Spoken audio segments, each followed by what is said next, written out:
오늘로써 건너와서 우리를 도우라 다섯 번째 시간이 됐습니다. 그리고 바로 국내 단기 선교, 가평 선교를 떠나기 바로 직전의 주일을 오늘 우리가 맞이하게 됩니다. 이번 선교에는 우리가 단 하루라도 참석하는 이들을 포함해서 약 40명의 사람들이 함께 하게 됩니다. 평소 우리 수련의 그 규모에 비하면 약 절반에도 못 미치는 수준입니다. 그러나 오늘 광고 시간에도 부탁드리고 당부드린 것처럼 여름 선교는 수련회와 같이 전체 사역이 아니라 몇몇 사람들만의 사역처럼 받아들여질 가능성이 큽니다. 그리고 실제로 그렇게 인식하는 분들도 있을 것 같고, 이것이 오늘 나와 무슨 관계가 있을까 이런 마음으로 또 다가오는 생각하는 분들도 있을 것 같아요. 그러나 오늘 다시 한번 또 부탁을 드립니다. 우리 직접 참여하는 가평으로 가는 분들은 정말 말 그대로 간 선교사들이 되길 원합니다. 그리고 여러 상황상 그리고 형편상 함께하지 못하는 분들도 있으리라고 생각을 합니다. 그리고 또는 너무나도 마음이 분주해서 내가 이곳에 마음을 두지 못했다라고 하는 분들도 분명 있을 거라고 생각을 합니다. 그러나 그분들조차도 나는 그러면 보내는 선교사, 그 보내는 팀의 길을 걸어가겠다라고 좀 동참해 주셨으면 좋겠어요. 광고 드린 것처럼 비전의 물질을 흘려보내는 것을 통해서 참여해 줄 수 있습니다. 그리고 중보기도를 통해서도 함께 동참할 수 있습니다. 우리 40명의 선교팀에게 부탁드렸습니다. 여러분들을 위해서 중보기도 해줄 수 있는 사람 적어도 3명 내지 5명을 말씀해 주십시오라고 이야기했습니다. 그렇게 될 때 그 중보기도로 헌신하고자 한 분들에게 매일 문자가 들어가게 될 것입니다. 오늘 우리는 이런 사역을 감당하게 됩니다. 이 사역을 위해서 기도해 주십시오. 그리고 그 직전에 했었던 사역들의 내용들이 있다면 그것들을 말씀해 주면서 여러분들의 기도로 이 사역을 감당했습니다. 오늘도 그 사역 잘 감당할 수 있도록 기도해 주십시오. 우리가 말로만 기도해 줄게라고 할 수 있을지 모르겠어요. 그리고 그냥 이 자리에서 말씀 들으면서 내가 중보기도 해줄게라고 머무를지 모르겠습니다. 그러나 이 사역을 위해서 우리가 중보기도팀 그 숫자를 다 모으면 적어도 100명에서 150명, 많으면 200명까지도 될 수 있습니다. 저는 150명이 넘는 기도의 역사가 벌어지는 그 사역이 될 수 있었으면 좋겠습니다. 중보기도팀은 우리 연신교회 성도들만 참여하지 않습니다.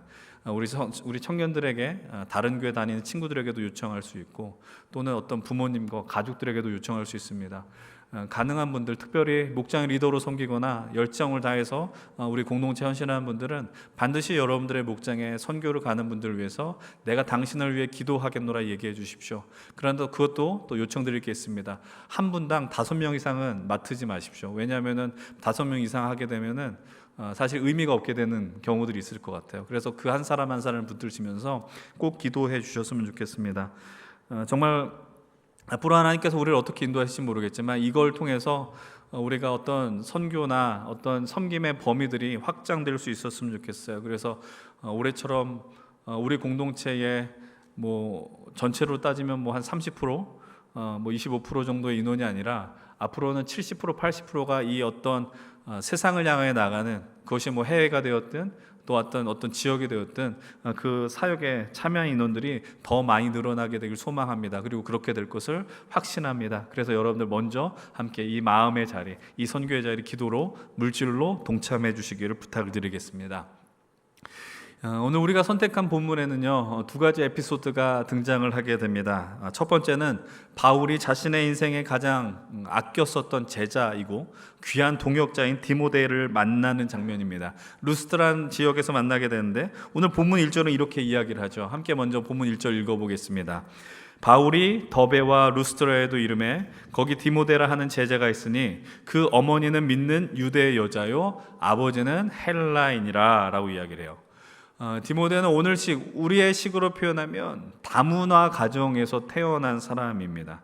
그 배경이었다라는 거예요. 그리고 우리가 훗날 보면 알게 되겠지만 디모데의 출신 배경이 바울과 함께 사역을 감당하는데 아주 유익했다라는 것을 나중에 확인하게 됩니다. 근데 성경은 이렇게 이야기를 합니다. 디모데는 아주 훌륭한 청년이었던 것 같아요. 그가 살아갔었던 그 자리에서 많은 사람들에게 칭찬을 받았다라고 성경은 기록을 하고 있습니다. 근데 이 칭찬받았다라는 이 단어의 이 헬라어 원어를 보면은 이 마르티에로라고 표현을 하고 있어요. 디모데는 많은 사람에게 칭찬받았다 2절에 이렇게 이야기를 합니다. 근데 그 칭찬했다라는 그 단어의 뜻을 보면은 증명했다, 증언했다라는 의미가 담겨 있어요. 그러니까 다시 말하면 디모데 주변에 있었던 많은 사람들이 디모데에 대한 그 신원을 보증해 주는 사람들이 많았다라는 거예요. 쉽게 말하면 이거죠. 이 사람은 확실한 사람이야. 이 사람만큼 정말 더 신뢰가 가는 사람이 없어. 여러분들 우리 인생 속에서도 이렇게 누군가 나를 보증해 준 사람이 있다면 얼마나 기분이 좋을까요? 여러분 혹시 추천서를 받아본 경험들이 있으십니까? 근데 우리 사회에서 쓰이는 추천서는 좀 약간 너무 의미 없는 것 같아요.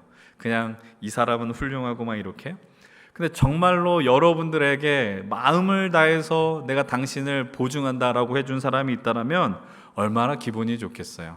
여러분들이 새로운 직장에 가거나 아니면 어떤 학교에 입학하게 되거나 그럴 때 누군가에게 추천을 부탁하지 않겠어요? 근데 그 추천을 부탁한 분이 여러분들 보면서 고개를 갸우뚱거린다. 그러면 낙심이 되겠죠.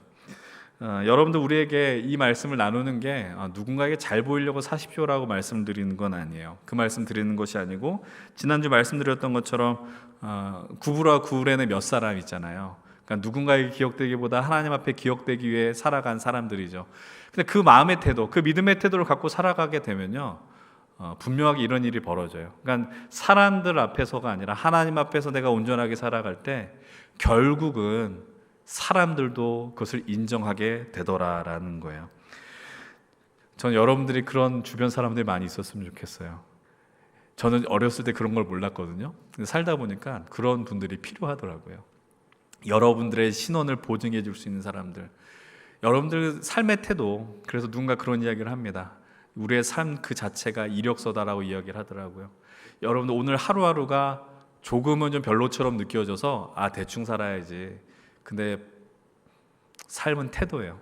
그것이 여러분들의 인생 속에서 아름답게 누군가에게 비춰질 수 있기를 소망합니다. 그래서 누군가 여러분들을 보면은 디모데 주변에 있었던 사람들처럼 칭찬받고 그렇게 누군가에 향해서 보증해 줄 수 있는 그런 귀한 삶을 살기를 축복을 드립니다.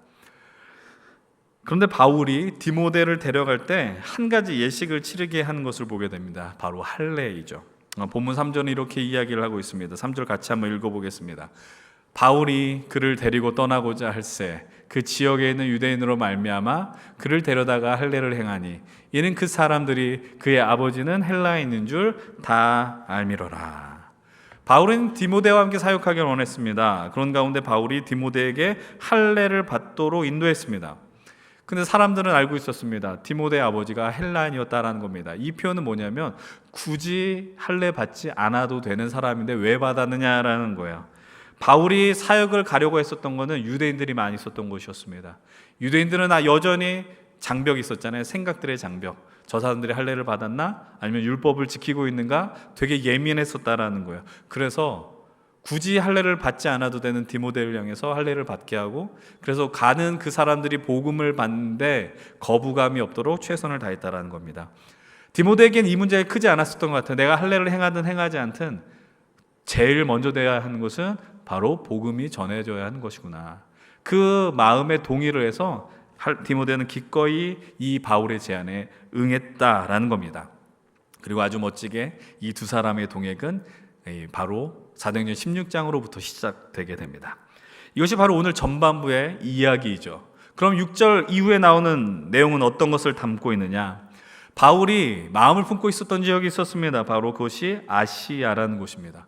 근데 우리가 익히 알고 있는 아시아, 우리가 살고 있는 이 대한민국 한반도는 이제 극동아시아라고 그러죠. 극동아시아 아니면 중동아시아 여러 가지 표현들을 우리가 쓰고 있는데, 여기서 말하는 아시아는 우리 쪽 아시아가 아니고 오늘로 치면은 이제 튀르키아라고 하는 그 터키 땅, 예전에 에게해와 맞닿아 있는 지역을 의미합니다. 지도를 하나 보시면 좋을 것 같은데, 아래쪽에 있는 바다가 지중해고 그쪽으로 약간 틈새로 이탈리아 쪽으로 올라가는 쪽이 에게해 바다이죠. 그쪽 포지션이 바로 아시아였습니다. 근데 바울은 그쪽을 가기를 원했는데 하나님이 계속해서 그 길을 막으셨다라고 성경은 이야기를 하고 있습니다. 보면 6절 7절을 보면 이렇게 이야기하죠. 성령이 아시아에서 말씀을 전하지 못하게 하셨다라고 이야기합니다. 그래서 자꾸 북쪽으로 조금씩 올라가고 있는 것을 보게 되는 거예요. 그러면서 무시아 앞에 이르러서 바로 어디에 표현되어 있어요? 아시아 옆쪽이죠. 예수의 영이 허락하지 않았다라고 이야기를 하고 있습니다. 아시아를 향한 발걸음을 하려고 했지만 하나님은 거기를 가지 못하도록 막으셨다라는 겁니다. 근데 8절로부터 9절 말씀을 보십시오. 이렇게 이야기를 하고 있습니다. 무시아를 지나서 드로아로 내려가는데, 그러니까 점점 위치는 어디로 가고 있느냐, 에게 방향으로 가고 있는데 그 순간에 밤에 환상을 보게 됩니다. 9절 말씀을 우리 같이 한번 읽어볼게요. 9절이에요. 시작.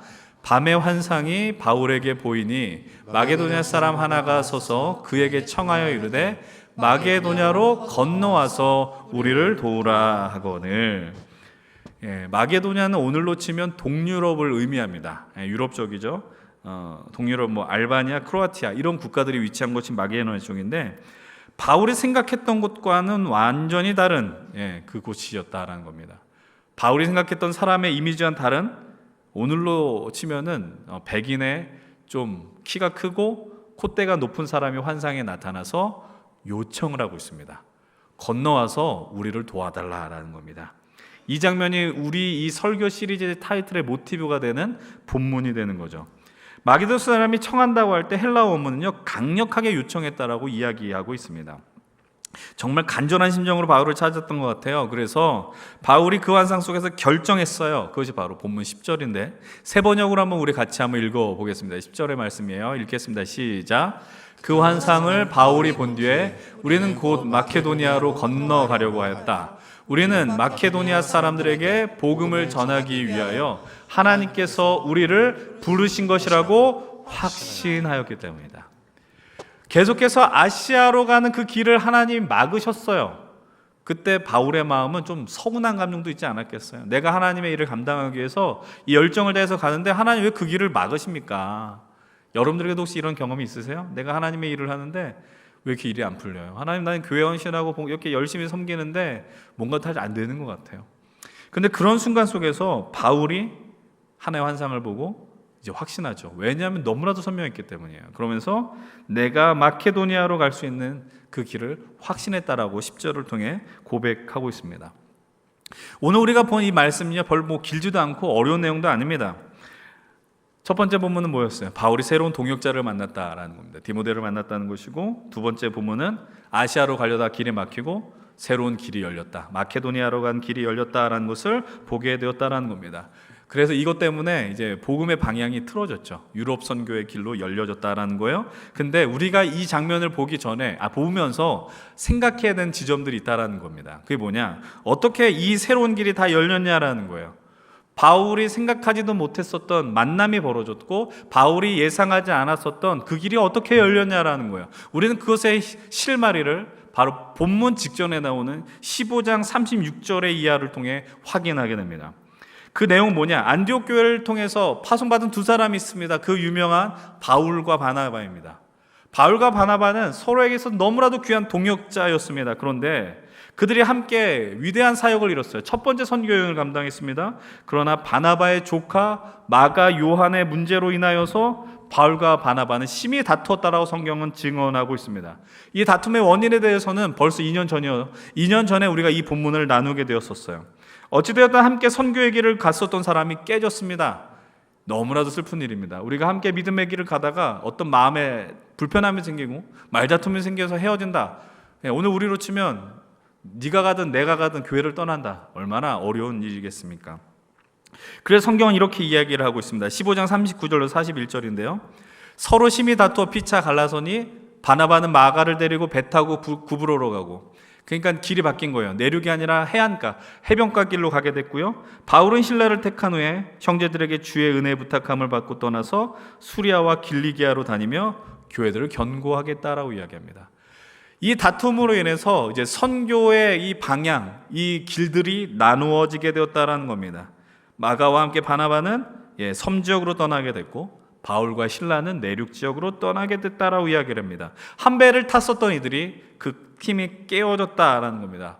또 말씀드리지만 동역했던 사람과 헤어진다라는 건 심적으로 큰 마음이 아픈 일이다라는 겁니다. 누구도 일부러 그런 선택을 하지 않습니다.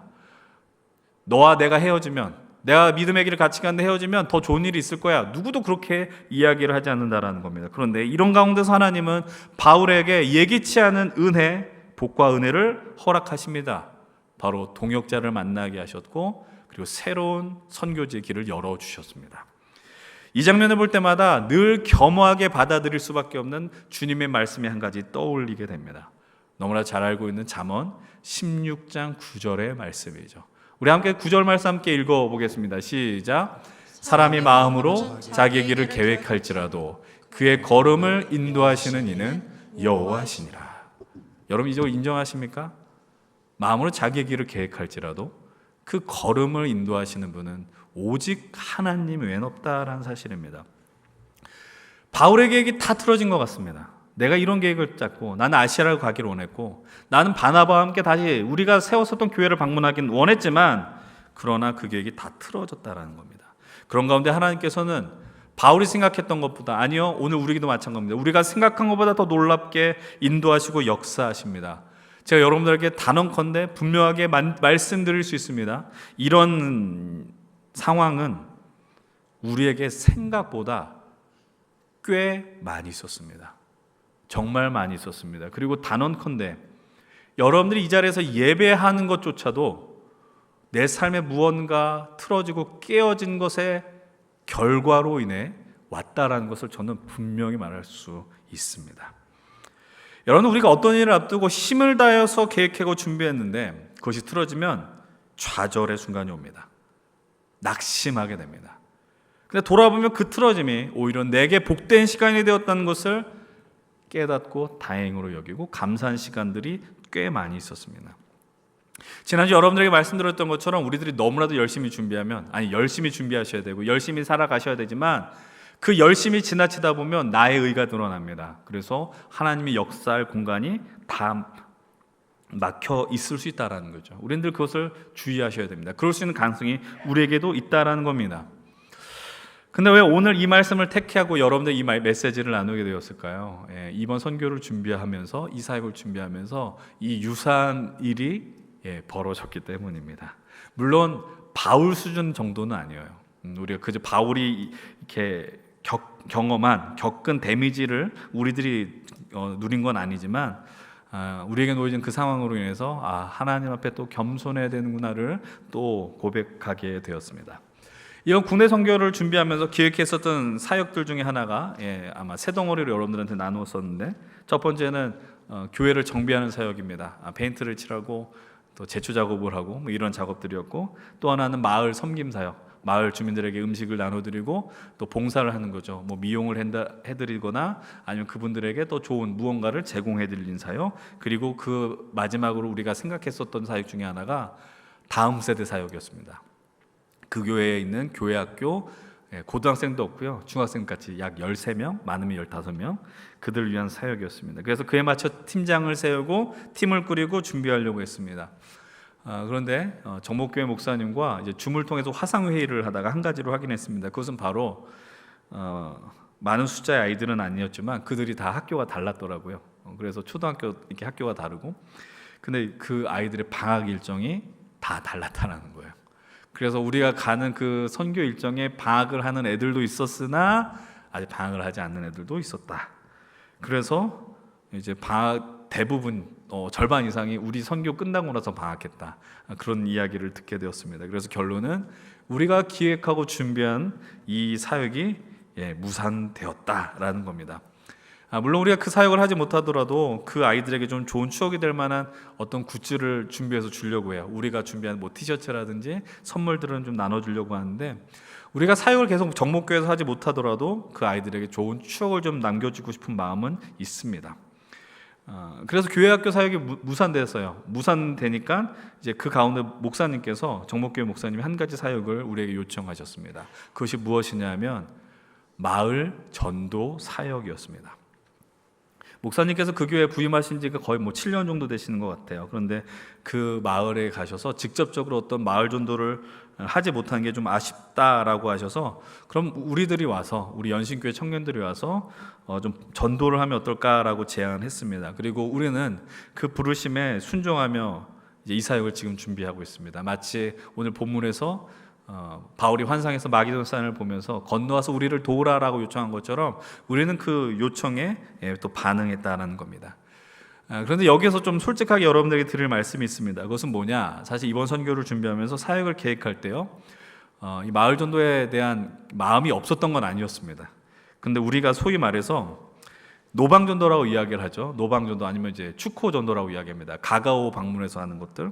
근데 우리가 그런 훈련을 해본 적이 없잖아요. 우리 청년들이 해본 일이었고, 그리고 중요한 거는 그 사역을 할 때쯤에는 얼마나 더울까, 돌아다니면 얼마나 더울까, 이런 생각을 했다라는 거예요. 그래서 가능하면 바깥에 돌아다니는 사역은 줄이고 안에서 하는 걸 해야겠다라는 얄팍한 생각을 제가 가졌었습니다.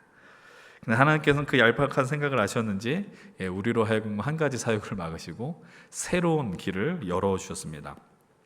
근데 저는 이 상황이 오히려 좀 감사하더라고요. 기쁘기도 했습니다. 왜 그러느냐? 우리가 누군가에게, 낯선 사람에게 복음을 전한다라는 것 쉬운 일 아니겠죠. 여러분들 우리가 새롭게 가서 누군가 자리를 앉혀놓고 몇십 분 동안 복음이 뭐냐, 예수님이 누구냐, 그런 건 아닐지라도 우리 교회 이름을 들고, 연신교회 아니면 정목교회 이름을 가지고 예수의 생명을 가지고 누군가에게 나가는 건 쉽게 경험할 일이 아니기 때문이다라는 거예요. 물론 날씨의 변수가 남았지만 제게 이런 기대가 있어요. 하나님, 우리 청년들이 정목리에 만나는 분들에게 성경이 무엇이냐, 예수님이 누구냐 논리적으로 분명하게 설명하는 건 부족할 수 있지만 그들의 얼굴 모습을 통해서, 그들의 표정을 통해서 예수 믿고 사는 게 얼마나 좋은 일이냐, 영광스러운 일이냐, 행복한 일이냐, 그래서 얼마나 좋으면 낯선 동네까지 와서 이렇게 전도하겠느냐, 그런 모습을 드러내게 해주십시오. 이렇게 기도해 봅니다. 다시 말씀드리지만 심각하게 1대1로 앉아서 대화할 수 있는 건 아니더라도 거기에 젊은 사람들이 없거든요. 그 교회 청년들이 없어요. 거기에 청년들이 있다면 아마 계곡에 놀러온 그런 사람들일 겁니다. 그런 곳에 우리가 찾아가서 어떤 선물도 드리고 부채도 드리고, 그리고 그 누군가 만나서 대화한다면 그분들이 얼마나 좋아하실까. 저는 꼬리에 꼬리를 무는 이 상상을 많이 합니다. 이렇게 흐름이 진행되는데, 우리가 이런 사역을 감당하면서 우리가 작년 겨울에 세상의 감동주다를 했을 것을 기억하실 겁니다. 은평구의 감동주다라는 부제로 나눴었는데 교회 주변 상권에 선물 드리고 성탄의 기쁨을 나누고 그랬었죠. 근데 이렇게 지역에 나가는 사역들이 어떤 이들에게는 좀 부담으로 다가왔었을 것 같아요. 그러나 이제 우리가 이 전도 사역, 정목리의 사역을 만약 감당하면 이제 우리가 은평구에 나가는 건 가볍게 여기지 않을까? 좀 쉽게 여기지 않을까? 자신 있게 나가서 저 연신교회에서 왔습니다라고 하면서 기쁨으로 복음을 이야기할 수 있지 않을까? 좀 이런 기대감이 생겨났어요. 말씀드린 것처럼 적극적으로 예수님이 누구십니까? 이야기할 수 없을지라도 저 연신교회라고 하는 이야기까지는 할 수 있지 않을까? 이런 생각을 하게 되었다라는 겁니다. 그리고 좀 더 생각을 해봤어요. 지금 우리 연신교회 앞에는 연신내역 열심히 GTX 공사하는데 저는 못 봤지만 예전에 거기에 무슨 광장이 있었다면서요. 저도 조감도를 보니까 그 GTX 공사가 마무리되면 또 문화광장이 새롭게 세워진다 그러더라고요. 만약 기회가 된다면 우리 청년도 혼자 나가면 창피하다. 근데 같이 나가서 우리가 거기서 어떤 공연을 한다든지 연신교회 이름으로, 연신교회 힘센 청년부의 이름으로 무언가 사역을 감당할 수 있는 어떤 우리가 기초 체력을 이 시간을 통해서 기를 수 있지 않을까라는 소망과 비전을 생각하게 되었습니다. 당장 할 수 있는 건 아니니까 너무 놀라진 않았으면 좋겠어요.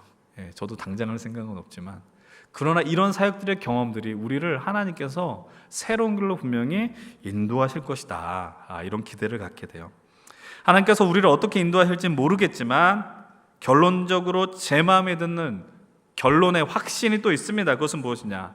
하나님께서 이 사역에 참여하는 우리 청년들에게 예수 그리스도 이름을 들고 나가는 게 얼마나 행복하고 복된 일인지 그 기쁨을 반드시 누리게 해주실 것이라는 확신이 되었어요.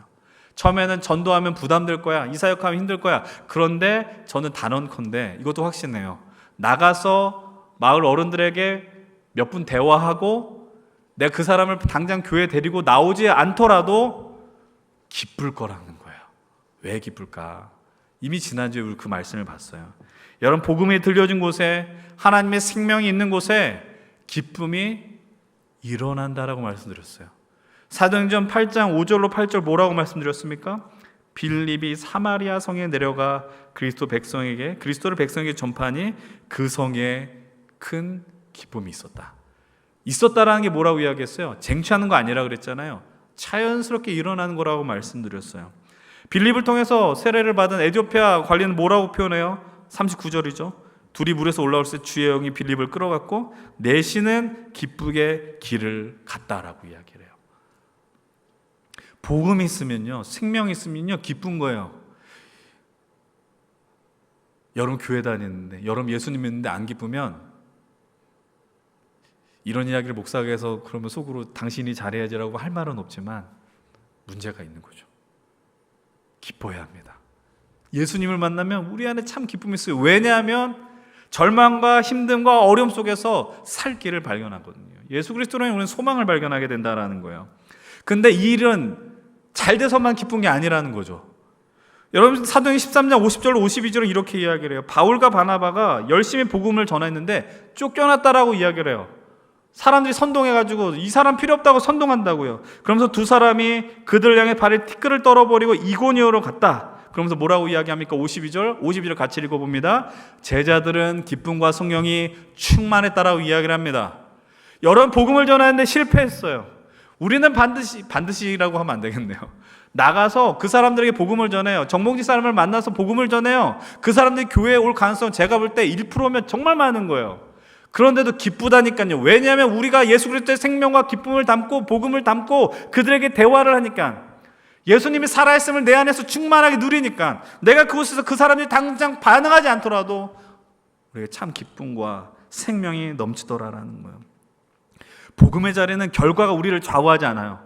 복음을 전했더니 그들이 믿었다, 이것이 우리를 기쁨을 이끌어내는 게 아니라고요. 다시 한번 말씀드려요. 쟁취하는 게 아니에요. 일어나는 거예요. 우리가 예수 안에 거하게 될 때, 예수님 안에 있게 될 때, 우리는 예수로 충만하여 우리로 영광의 길, 기쁨의 길로 하나님 반드시 일어나게 될 것입니다. 오늘 말씀의 제목을 이렇게 정했습니다. 예기치 못한 기쁨이라는 겁니다. 예기치 못한 기쁨. 왜 이렇게 정했을까요? 오늘 바울이 경험한 은혜야말로 하나님이 허락하신 예상하지 못한 순간에 벌어진 기쁨이기 때문입니다. 바나바와 함께 의도하지 않은 헤어짐이 이루어졌어요. 아시아를 가고 싶었지만 하나님 그 길을 막으셨고요. 그러나 그 막힘은 좌절과 절망으로 오지 않고 그 길 속에 하나님은 디모데라는 귀한 동역자를 허락하셨고, 마게도냐로 가서 오늘 우리가 읽진 않았지만 거기 빌립보라는 성에 도착해서 루디아라는 아주 귀한 여성 동역자를 만나게 돼요. 바나바를 잃어서 너무나도 마음이 아팠어요. 그런데 하나님은 디모데를 선물로 주셨고 루디아라는 여성 동역자를 허락해 주셨습니다.